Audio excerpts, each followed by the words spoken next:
सतह पर देखने में ये एक बहुत ही साधारण सी बिजनेस डील लग सकती है। कुछ हवाई जहाज खरीदे गए, कुछ बेचे गए, बात खत्म। लेकिन असल में ये एक बहुत बड़े दांव वाला जियोपॉलिटिकल चेस मैच है। इस एक्सप्लेनर में अमेरिका और चीन के बीच हुई इस बहुचर्चित बोइंग डील की हर एक परत को खोलकर देखेंगे और समझने की कोशिश करेंगे कि इन करोड़ों डॉलर की खबरों के पीछे आखिर कौन सी कूटनीतिक कहानी चल रही है। हम इस पूरे मुद्दे को 6 हिस्सों में डिकोड करेंगे। पहले हाई स्टेक समिट को समझेंगे, फिर बोइंग के मार्केट पैराडॉक्स पर बात करेंगे, बदलते व्यापारिक संबंधों और कॉमैक के उदय को जानेंगे और आखिर में जियोपॉलिटिकल चेस और लॉन्ग टर्म एविएशन इंप्लीकेशंस पर चर्चा करेंगे। तो चलिए शुरू करते हैं।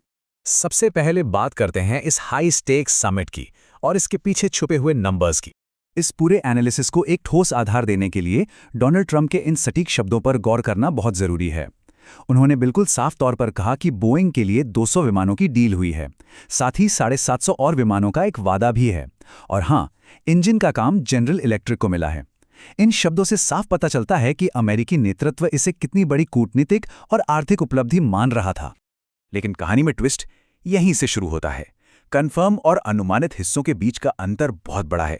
200 बोइंग जेट्स और 400 से ज्यादा जीई इंजनों पर तो पूरी सहमति है, लेकिन वो जो 750 विमानों का वादा है ना, वो पूरी तरह से हवा में है। मतलब बिना किसी लिखित कंफर्मेशन के, बिना किसी तय मॉडल या डिलीवरी टाइमलाइन के। ये बहुत बड़ा सवाल खड़ा करता है कि क्या सच में 750 विमानों की कोई पक्की डील हुई भी है। और इसी सवाल ने जन्म दिया हमारे दूसरे पॉइंट को, बोइंग का मार्केट पैराडॉक्स। आखिर इतनी अच्छी खबर के बाद भी शेयर क्यों गिरे? ये वाकई में बहुत ही दिलचस्प और विडंबनापूर्ण है। इतनी बड़ी सो कॉल्ड सफल डील की घोषणा हुई और खबर आते ही बोइंग के शेयर सीधे 4% लुढ़क गए। एक इतने बड़े ऑर्डर के अनाउंसमेंट के बाद बाजार का ये नेगेटिव रिएक्शन सच में हैरान करने वाला है। दरअसल इन्वेस्टर्स बहुत स्मार्ट होते हैं। वो इस डील के पीछे छुपे हुए फाइनेंशियल रिस्क पर रिएक्ट कर रहे थे। समिट से पहले बाजार को उम्मीद थी कि कम से कम 500 जेट्स का एकदम पक्का ऑर्डर मिलेगा, लेकिन मिला क्या? बीजिंग की तरफ से कोई आधिकारिक लिखित पुष्टि नहीं, विमान के मॉडल्स को लेकर पूरी तरह से अस्पष्टता और डिलीवरी को लेकर अनिश्चितता।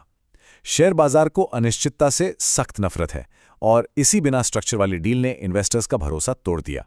अब सवाल ये उठता है कि ये डील इतनी अनस्ट्रक्चर्ड क्यों है? इसे समझने के लिए हमें अमेरिका और चीन के बदलते व्यापारिक रिश्तों के इतिहास में थोड़ा पीछे जाना होगा। अगर हम पिछले कुछ सालों पर नजर डालें तो तस्वीर बिल्कुल साफ हो जाती है कि कैसे दशकों पुराना अमेरिकी प्रभाव धीरे धीरे खत्म हुआ है। याद कीजिए 2017 की वो $37 बिलियन वाली शानदार डील, फिर 2018 में शुरू हुआ ट्रेड वॉर, उसके बाद 2019 में 737 मैक्स की ग्लोबल ग्राउंडिंग, जिसने चीन में बोइंग की इमेज को ऐसा डैमेज किया कि उनके मुख्य प्रतिद्वंदी एयरबस को चीनी बाजार पर कब्जा करने का सुनहरा मौका मिल गया। और इसी का नतीजा है कि आज 2026 में डील का आंकड़ा सिमटकर महज 200 जेट्स पर आ गया है। ये पूरा घटनाक्रम एक बहुत ही क्रिटिकल बात की तरफ इशारा करता है। चीन अब अमेरिका पर निर्भर रहने को तैयार नहीं है और ना ही वो किसी कमजोर पोजीशन से बातचीत कर रहा है। ये एक स्पष्ट जियोपॉलिटिकल शिफ्ट है, जहां चीन भारी निर्भरता से हटकर बहुत ही रणनीतिक तरीके से आत्मनिर्भरता की तरफ बढ़ रहा है। और इस आत्मनिर्भरता की दिशा में सबसे बड़ा कदम है चीन का घरेलू एविएशन पुश, यानी कॉमैक का उदय। कमर्शियल एविएशन में हमेशा से पश्चिमी दिग्गजों बोइंग और एयरबस का ही दबदबा रहा है, लेकिन अब चीन के सरकारी कंपनी कॉमैक ने अपना C919 जेट मैदान में उतार दिया है। ये कोई साधारण विमान नहीं है। इसे तकनीकी रूप से बोइंग 737 मैक्स और एयरबस A320 न्यू जैसे पॉपुलर मॉडल्स को सीधी टक्कर देने के लिए ही डिजाइन किया गया है। और ये रातों रात नहीं हुआ है। ये एक बहुत ही सोची समझी तकनीक रिप्लेसमेंट स्ट्रेटजी का हिस्सा है। स्टेप 1, स्मार्टफोन सेक्टर में एप्पल को हटाकर अपने घरेलू हुआवे को आगे बढ़ाओ। स्टेप 2, ईवी सेक्टर में टेस्ला को अपनी BYD गाड़ियों से चुनौती दो।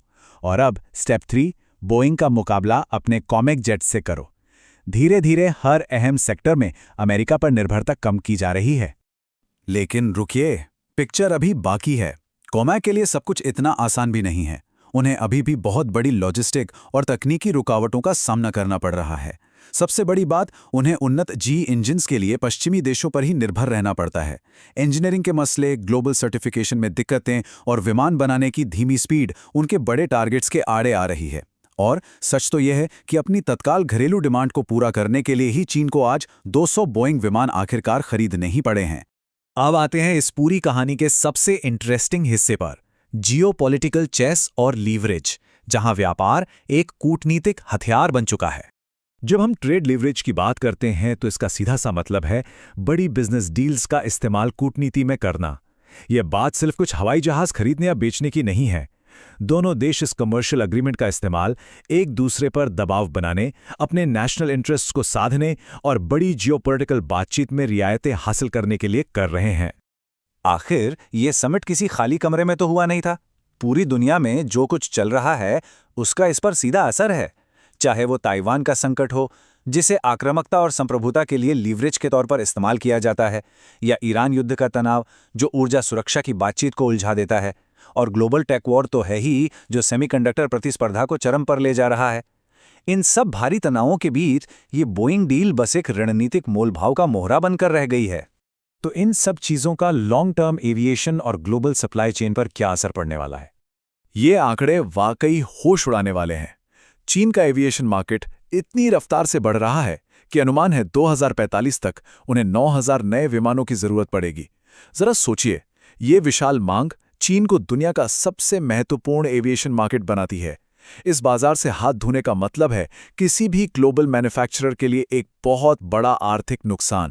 और अमेरिका के लिए तो चीन में बोइंग को कॉम्पिटिटिव बनाए रखना नेशनल सिक्योरिटी जितना जरूरी है। बोइंग सिर्फ एक कंपनी नहीं है, ये एक ऐसा विशाल इंडस्ट्रियल इकोसिस्टम है जो अमेरिका में हजारों डायरेक्ट नौकरियां और पूरी ग्लोबल सप्लाई चेन में लाखों इनडायरेक्ट नौकरियां देता है। ये डील अमेरिका के लिए आर्थिक रूप से एक बहुत बड़ी जीवन रेखा है। इन सब बातों के बाद बिजनेस एग्जीक्यूटिव्स और कूटनीतिक विश्लेषकों के सामने एक बहुत बड़ा सवाल खड़ा होता है। क्या 200 जेट्स का ये समझौता अमेरिका और चीन के बीच किसी स्थायी रिश्ते सुधारने का संकेत है, या फिर ये उस बहुत बड़े जियोपॉलिटिकल टेक वॉर के बीच महज एक छोटा सा कमर्शियल ब्रेक है? दुनिया को बहुत करीब से देखना होगा कि क्या सच में दोनों देशों के बीच तनाव कम हो रहा है, या फिर ये इस विशाल जियोपॉलिटिकल चेस बोर्ड पर चली गई सिर्फ एक और रणनीतिक चाल है। इस एक्सप्लेनर में बस इतना ही।